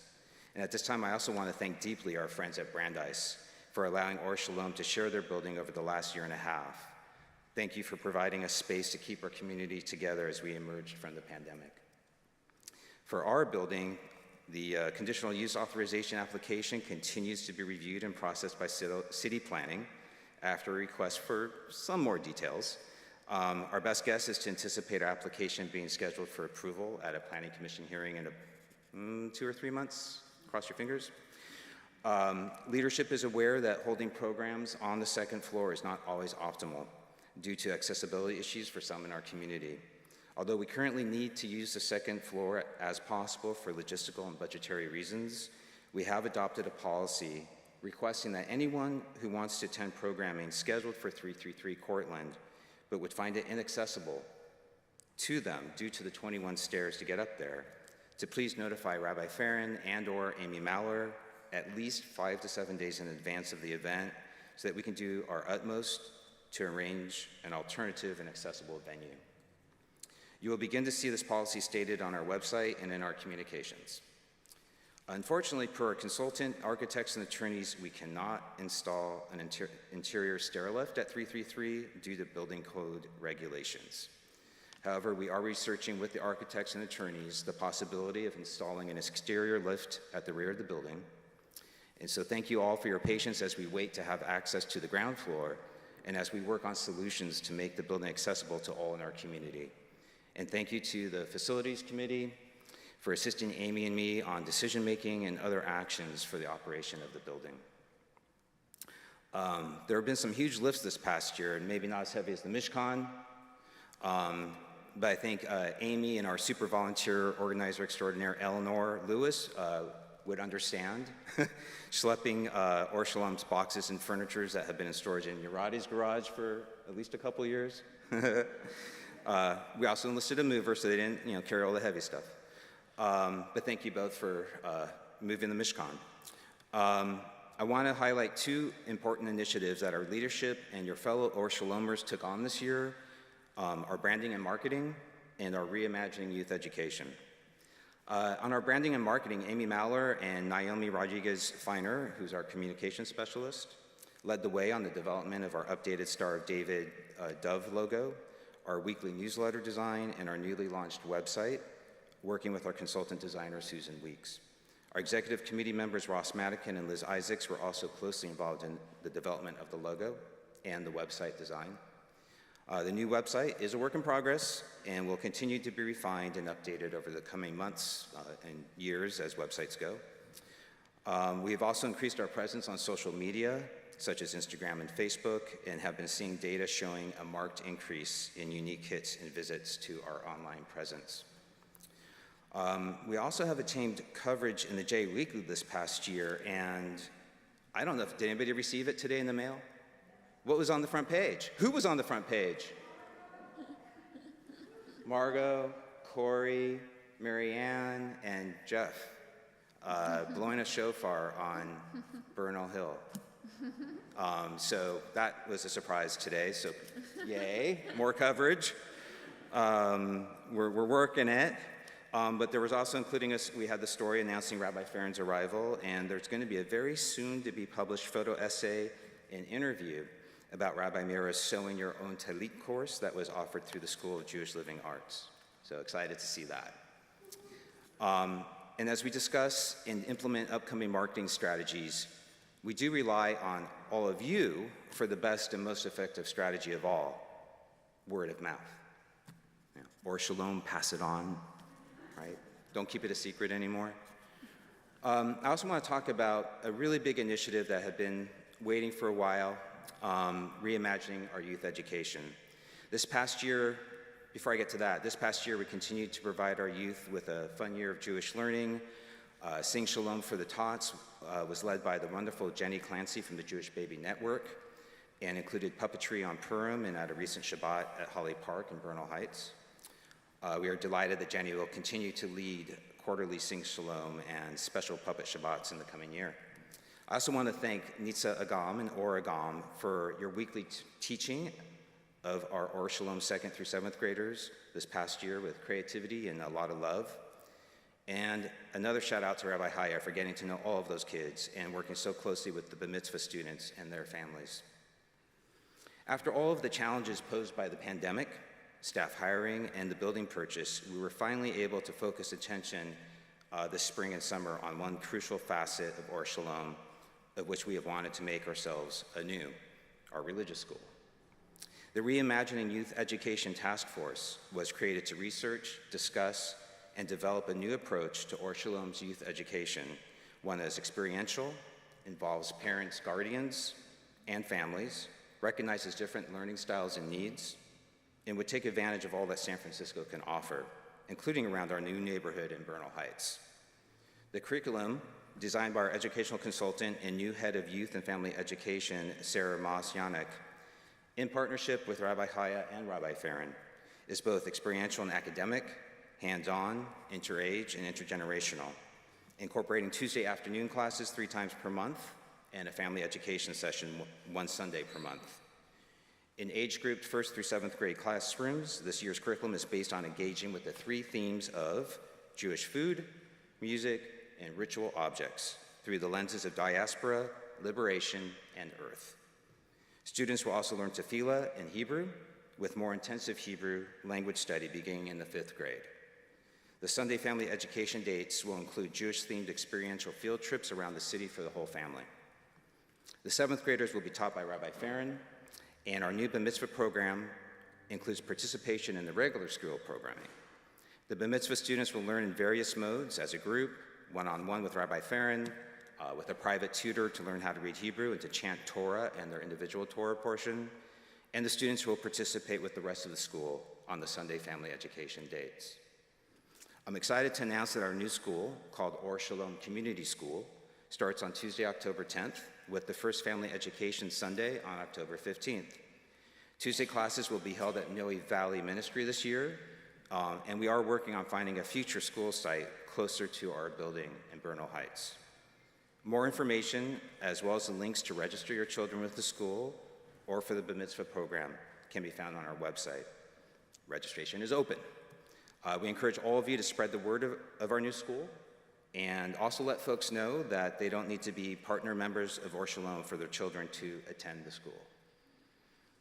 At this moment, I would like to thank all on the Reimagining Youth Education Task Force and on this year's Religious School Committee and last year's Religious School Committee for working so hard and so quickly, along with our rabbis and executive director, to manifest this new school. Please stand so we can express our gratitude to you. And I think I've got everybody: Max Bernstein, Tala Hartso, Kelly Kozak, Cassie Gupta, Josh Babcock, Jody Perlman, Melissa Rosenberg, Bryna Rifkin, Beth Mills. I hope I didn't miss anyone. If you could stand and we can show our gratitude to you for a lot of hard work, and they might not all be here tonight. Yeah. They met very intensely with a lot of great discussion, and it may not be yet the school all the way to the envisionment, but we're getting there. And this is a great start this year. It's very exciting. I also want to thank one more Or Shalomer, Ananda White, for his desire, initiative, and effort to restart a program for the teens in our community. Along with teens from Sha'ar Sahav, a new quasi-monthly teen hangout happened last year, and we look to support its continuation in the coming year. Thank you, Ananda. Along with the new youth education initiatives, the School of Jewish Living Arts offered a plethora of intergenerational learning programs and will continue to do so with a robust set of courses in the fall and winter, led by Rabbi Meira, Rabbi Farron, and Rabbi Chaya. A new adult education opportunity is the newly created Lay Leader Empowerment Institute, which is intended to empower lay leaders within our community, any of you can become a lay leader, to feel more confident, not only engaging in Jewish practice, but facilitating it. Please pick up a brochure. We have brochures in the foyer. And Amy's got some over there.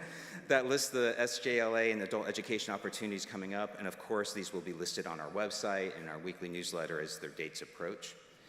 These courses are supported by donation, and we greatly appreciate all who can, as able, contribute to the support of these learning opportunities. As you all know, so much is offered and always happening at Or Shalom.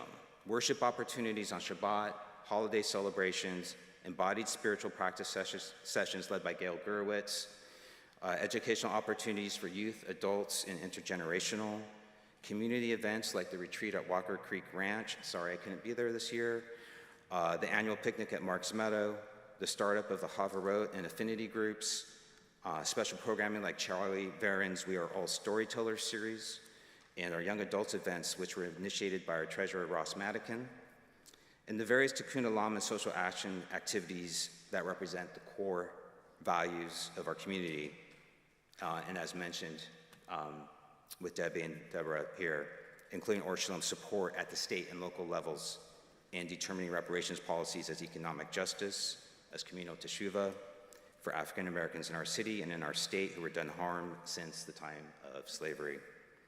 Or Shalom's Social Action Circle, through education, outreach, advocacy, and building alliances, is also involved in other social justice activities, which they spoke about earlier. So how is all of this stuff at Or Shalom possible? Truly, it's because of all of you, through your time and energy and commitment, through your sense of doing good, and through your bond to each other, through your partnership at Or Shalom. Please, now, all of you who have volunteered your time and energy to anything Or Shalom, to a committee or a task force, to setting up an event or helping clean up afterward, to hosting a traveling Shabbat or leading a Zoom Shabbat, to being a musical ensemble member, to extending to other Or Shalomers in their times of need your support as an individual or through the Chesed Circle, and of course to those serving on the board currently and who have done so in the past year. Please, all of you, stand up so we can show our gratitude to each other.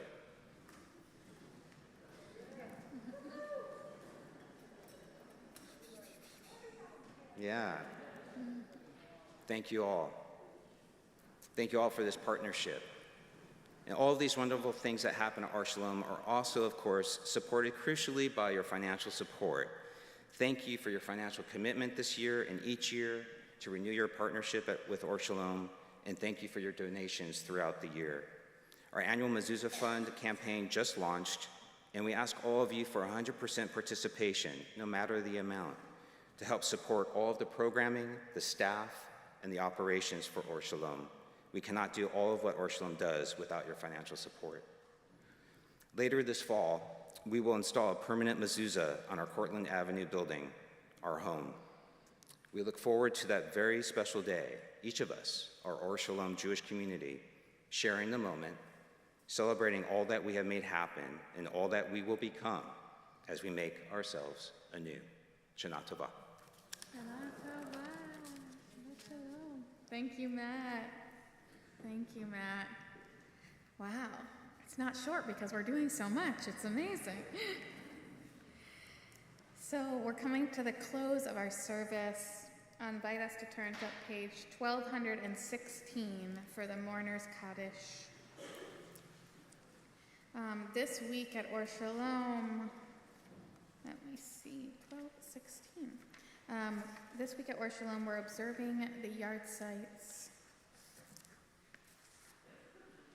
of Anne Brooke, Doris Kerman, Dorothy Skyella, Gussie Schechter, Harry Miller, Herman Schechter, Laszlo Frankovitz, Leonard Levine, Lillian Hara, Margot Adair, Michael Jacobs, Nina Lamb, Russ Opper, Ruth Planer, Sarah Goldstein, Shirley Seligman, and Sue Teller.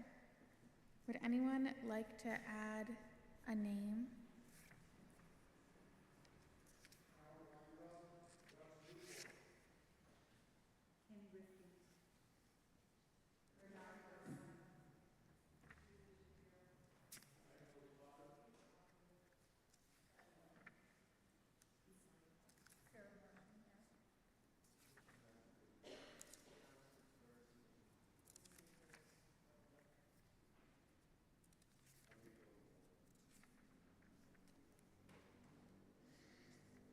For all those named and unnamed, we recite this prayer.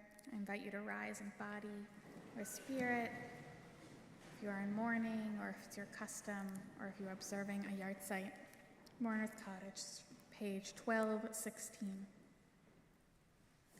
Yitkadal v'yikadash shemei Rabbah, be'alma divrach yiruteh ve'almich malchuteh, be'chayechon uvyomechon, ובחיי דכל בית ישראל, בעגלה ובזמן קריב יאמרו אמן. יהי שמי רבא מבורך לעולם עולמי עלמיה. יתברך וישתבח ויתפאר ויתרומם ויתנשא, ויתהדר ויתעלה ויתהלל, שמי דקודשה ברכו. לעילה לעילה מכל ברכתה ושירתה. Tushbechata v'nechemata, da'amiran be'alma v'yimru amen. Yahei shlama rabba min shamaya, v'ahim aleinu ve'al kol Yisrael v'yimru amen. Osei shalom b'mromav, hu ya'aseh shalom, aleinu ve'al kol Yisrael, ve'al kol yoshvei tevel v'yimru amen. May their memories be for a blessing. And as we close our service, there's a custom of reciting Psalm 27 every night from the beginning of the month of Elul, prior to the high holidays, all the way through Sukkot. This song has a line in the middle of it that says, Achat sha'alte me'et Adonai, ota avakesh, shivti b'veit Adonai, kol yemei hayat, which means there's just one thing that I ask of you, divine being, there's one thing that I seek, to dwell in your house all the days of my life. And so as we think on healing and on grief and on renewal, I invite us to imagine, what's this metaphoric house that we desire to dwell in, this house of ultimate safety and comfort and peace? So page 1218, Achat Sha'alti.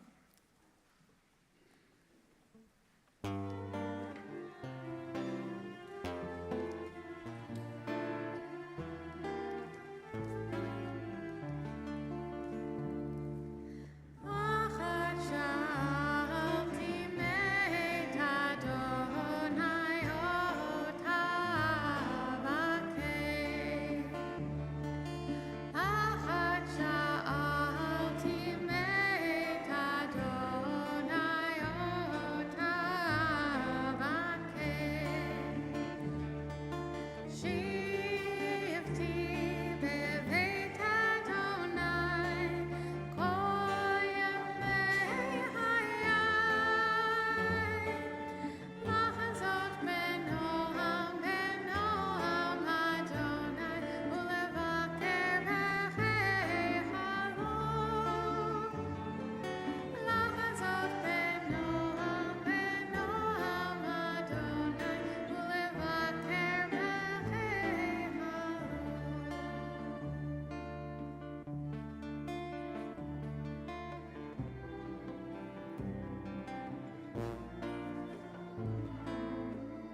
Amy, do you have any announcements for us?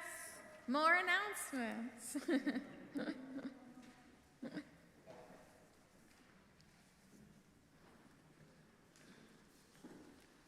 Okay, I'm going to say it again. Shabbat Shalom and Lashana Tova. I feel quite privileged to be here as your executive director. Rosh Hashanah is a time for new beginnings, and I think Or Shalom has captured the season superbly. There are so many new beginnings to be grateful for. With our 33-plus years in San Francisco, we have a foundation, and now even concretely. It reminds me of Rabbi Hillel's quote in Pirkei Avot that captures our spiritual intentions and the urgency of taking financial and social action. As it teaches us in Pirkei Avot, if I am not for myself, who will not be for me? And if I am for myself alone, then what am I? And if not now, when? So in the service of taking social and financial action, we have some brochures and our sweet New Year treat bag for the mind, heart, and palate. As you leave tonight, please be sure to pick up our new adult education brochure, our Year at a Glance pamphlet, and our sweet New Year treat. Services tomorrow are at 10:30 a.m. Tashlik and Shofar service will be on Sunday at Ocean Beach, Taraval Street location. Last year was my first year witnessing all the shofar blowers on the beach, and no pun intended, it blew me away. As a reminder, Yom Kippur begins a week from Sunday. This year we will have our traditional break fast in the courtyard of the UU on Monday, following our services and programs. Sorry. May this be the beginning of a bountiful year, from our health to ensuring Or Shalom's future. Lashana Tova. Shana Tova. Thank you, Amy. So now we'll begin to close out our service. I understand there's an Or Shalom tradition of rising and taking hands and singing the words on page 4 in your booklet.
We'll sing Adon Alom as you make your way out to get some dancing in. If you want to follow along, it's on page 1224. Take it away.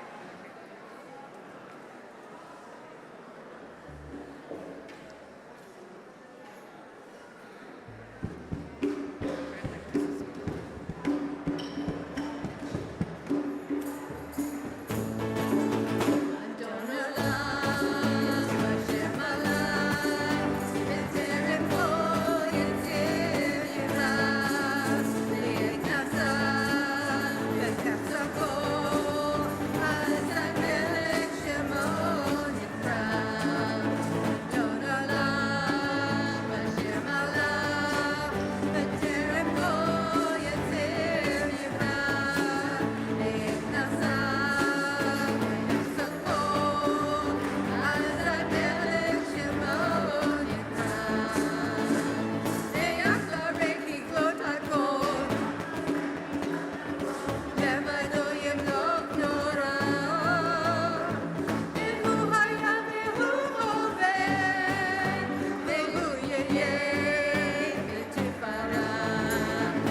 Adonai.